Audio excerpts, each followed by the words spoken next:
Ladies and gentlemen, please welcome the Home Secretary, James Cleverly.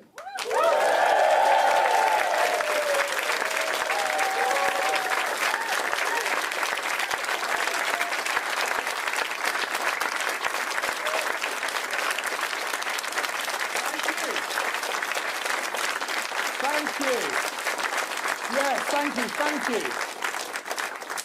But this is it. This is it. This is the moment. This is it. Elections been called.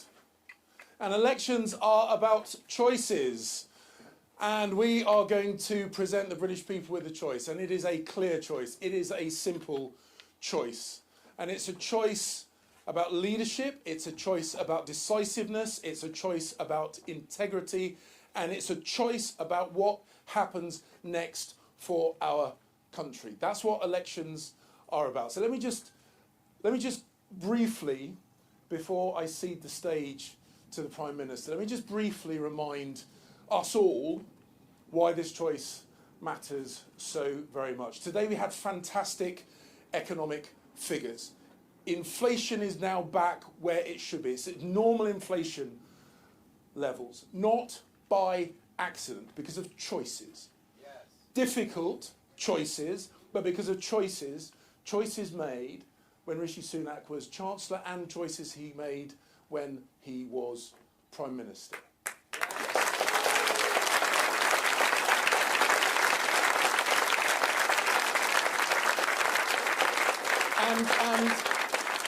And getting inflation back where it should be then unlocks tax cuts for hard-working people. We've already seen some of those through the national insurance contributions reductions. Hard-working people, families that deserve to keep the money that they earn, keeping the money that they earn, pensioners who have worked hard for their pensions, keeping more of their pensions. That is about choices. Choices that Rishi Sunak has made.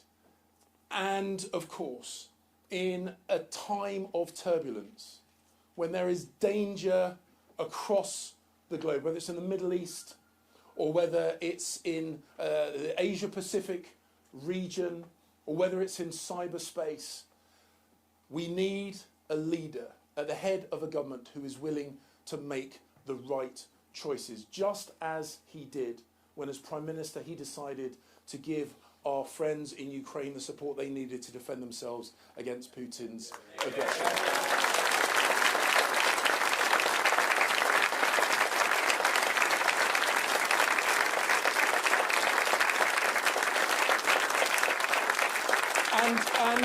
And as we present our case, to the British people, let's remind ourselves the other choice available to them, which is a Labour Party led by one of the various Keir Starmer entities.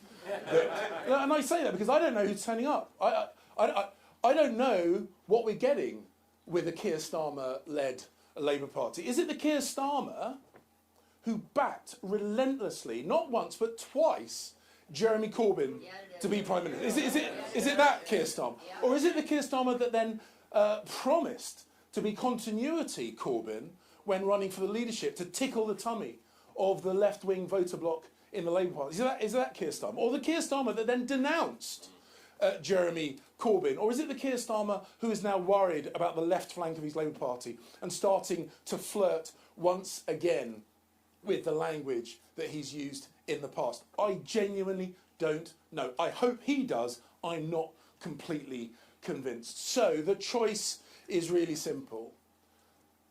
A leader who has been tested through some of the most challenging circumstances, who brought in furlough to make sure that we not only saved lives but also saved livelihoods during COVID. The Chancellor who was bold in saying now is the time to ease those restrictions and start rebuilding our economy to protect lives as well as livelihoods. The person, the leader who made the difficult decisions that have helped bring inflation down, down, down and down again. Ladies and gentlemen, this election is about a choice, and the choice is clear. A weak, indecisive, completely contradictory Keir Starmer at the head of a Labour Party beholden to the extreme left. Or a man of courage, a man of integrity, a man who has been decisive and effective, who works tirelessly on behalf of the British people and has shown that the tough decisions that he has been willing to take are making a difference. That is what this is about. It's about a plan for a better future, or a Labour government that would ruin all that hard work, take us back to square one. Ladies and gentlemen, I know why I'm out campaigning. I suspect you do too. So please give me a huge, huge, huge welcome to our party leader, our Prime Minister, and the person who is going to lead us through the next general election, back to number 10. Ladies and gentlemen, the Prime Minister.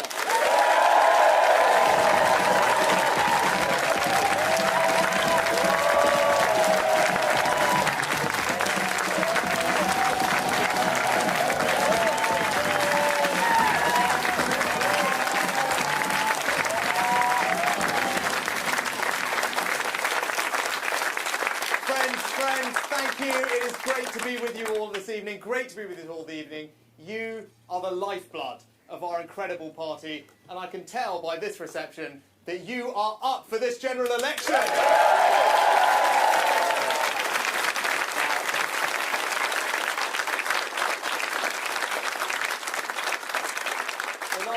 The last few years have been tough. I know that, you know that. We've been dealing with COVID, which so badly upended our way of life. And then the huge spike in our energy bills caused by Putin's invasion of Ukraine. But together, as we learnt this morning, we have got inflation down from 11% to 2%. We have delivered on my first priority, to drive inflation back to normal.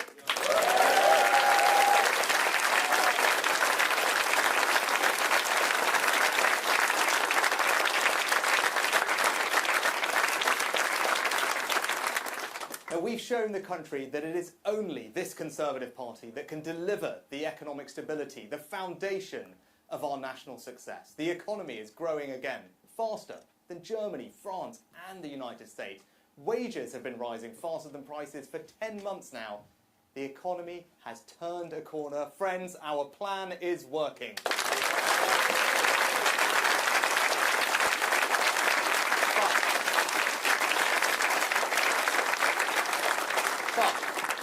But with this hard-won economic stability comes a choice. Who do you trust to turn that foundation into a secure future for you, your family, and our country? Now is the moment for Britain to choose its future, to decide whether we want to build on the progress that we have made or risk going back to square one with no plan and no certainty. Now, we all know that the only certainty with Labour is that they will run out of money and raise your taxes.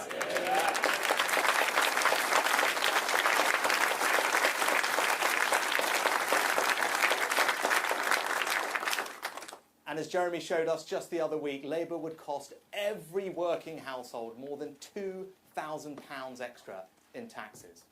Now, this election takes place at a time when the world is more dangerous than it's been at any point since the end of the Cold War. Putin's Russia is waging a brutal war in Ukraine, and he'll not stop there if he succeeds. That war has also made all too clear the risk to our energy security. In the Middle East, the forces of Islamist extremism threaten regional and ultimately global stability. China is seeking to dominate the 21st century by stealing a lead in technology.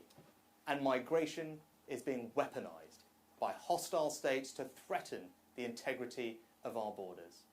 Now, these uncertain times call for a clear plan and bold action to chart a course to a secure future. And it is we Conservatives, and only we Conservatives, who have that plan, who are prepared to take that bold action to ensure that better future for our country and our children.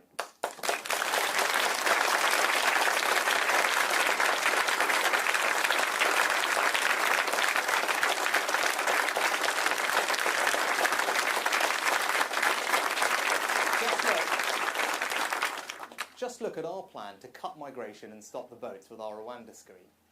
Across Europe, the penny is dropping that ours is the right approach. But if Labour become the next government, They'll scrap the Rwanda scheme and enact a de facto amnesty for asylum seekers, making us a magnet for every illegal immigrant in Europe. In every way, Labour would make our country less secure.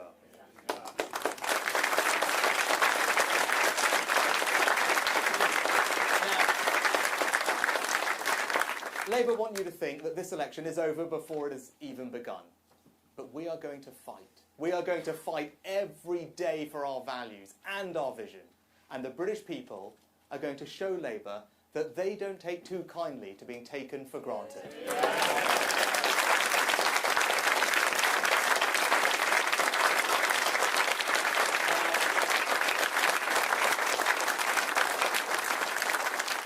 On the 5th of July, either Keir Starmer or I will be Prime Minister.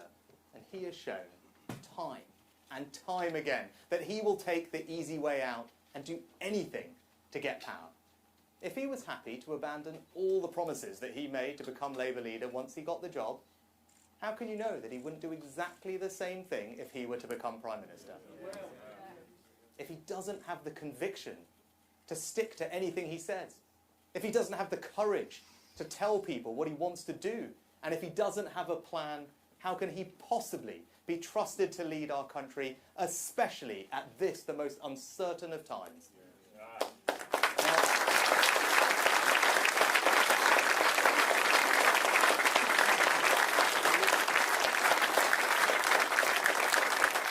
Now, we Conservatives have got a clear plan, with bold action, to secure our future. We're working for a Britain where we have renewed confidence in ourselves and our communities. A country where hard work will be met with fair rewards and where the opportunities enjoyed by the previous generations will be there for future ones. A country where our defence and our security is assured. So let's take that message and that vision of a secure future to every corner of our United Kingdom, and let's show Labour that the British people will never be taken for granted.